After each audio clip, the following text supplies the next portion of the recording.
Over the course of the last year, I've driven some absolutely brilliant cars. Hot hatches, super saloons, and some incredible sports cars. This time out, though, it's a bit different. One of the most talked about cars of the last 2 years is giving me my supercar debut.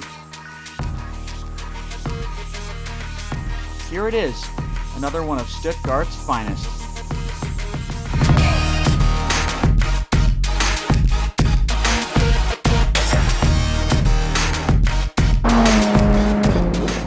This is the 911 GT3, Porsche's lightweight, stripped out, and very driver-focused supercar.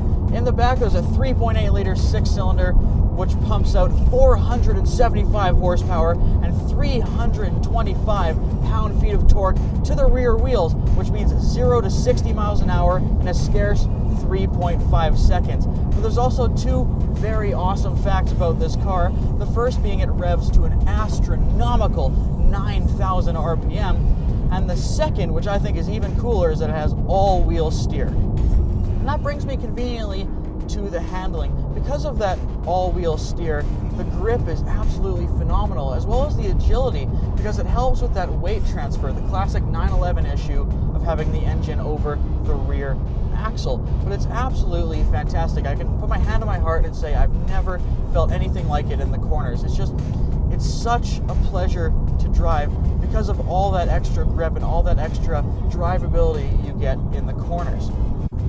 One thing I mentioned in my first 911 review several months back was when this generation, the 991 generation, came out, there was a big sort of hoopla about the steering. It's no longer hydraulic assisted, it's electric assisted now, and people were very worried about the possible lack of feel and agility in the steering, and I'm not going to lie, that was a concern of mine as well.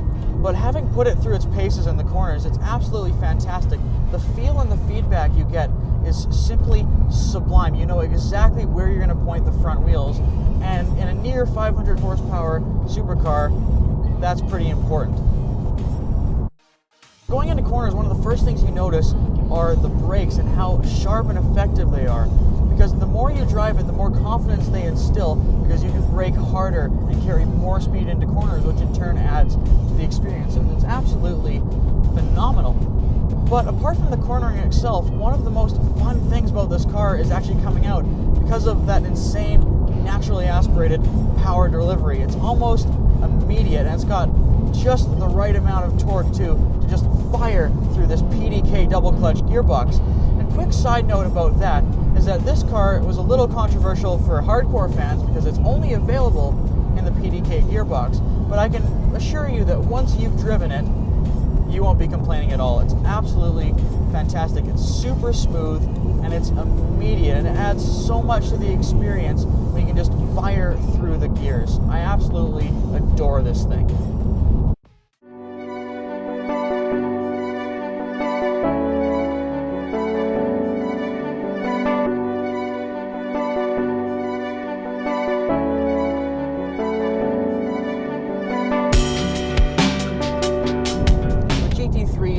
As a supercar, then there are those little bit of issues. For example, you're never going to find the potential on the public roads, as I've said, and there's other little things like the spoiler covers up a good chunk of the rear visibility, but I mean, really, who the hell cares? It's a supercar.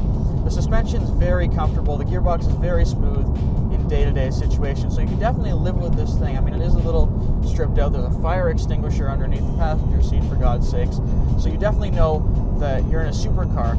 But that actually brings me on to my next point, because this thing delivers such a thrilling experience as a whole. It makes it such an event.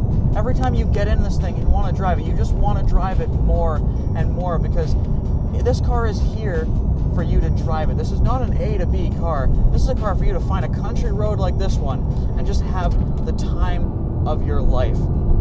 Everything from that amazing cornering to the all-wheel steer and the grip, the noise it makes, revving to 9,000, the sheer power and speed of the thing, and the looks.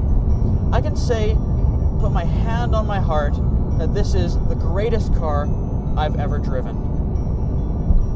So thank you so much for watching. please feel free to leave a comment in the comment section below, and be sure to like us on Facebook, facebook.com/challengeuniversity. Check out our website, challengeuniversityshow.com, and follow me on Snapchat, Twitter, and Instagram at The TiVo Show. We're coming out with some incredibly exciting content within the next couple months, including Think You Can Drive 2, Alberta's Best Driver, which I promise you is our best production yet. You guys are going to absolutely love it. Anyways, again, thank you for watching. I'll see you next time. Cheers.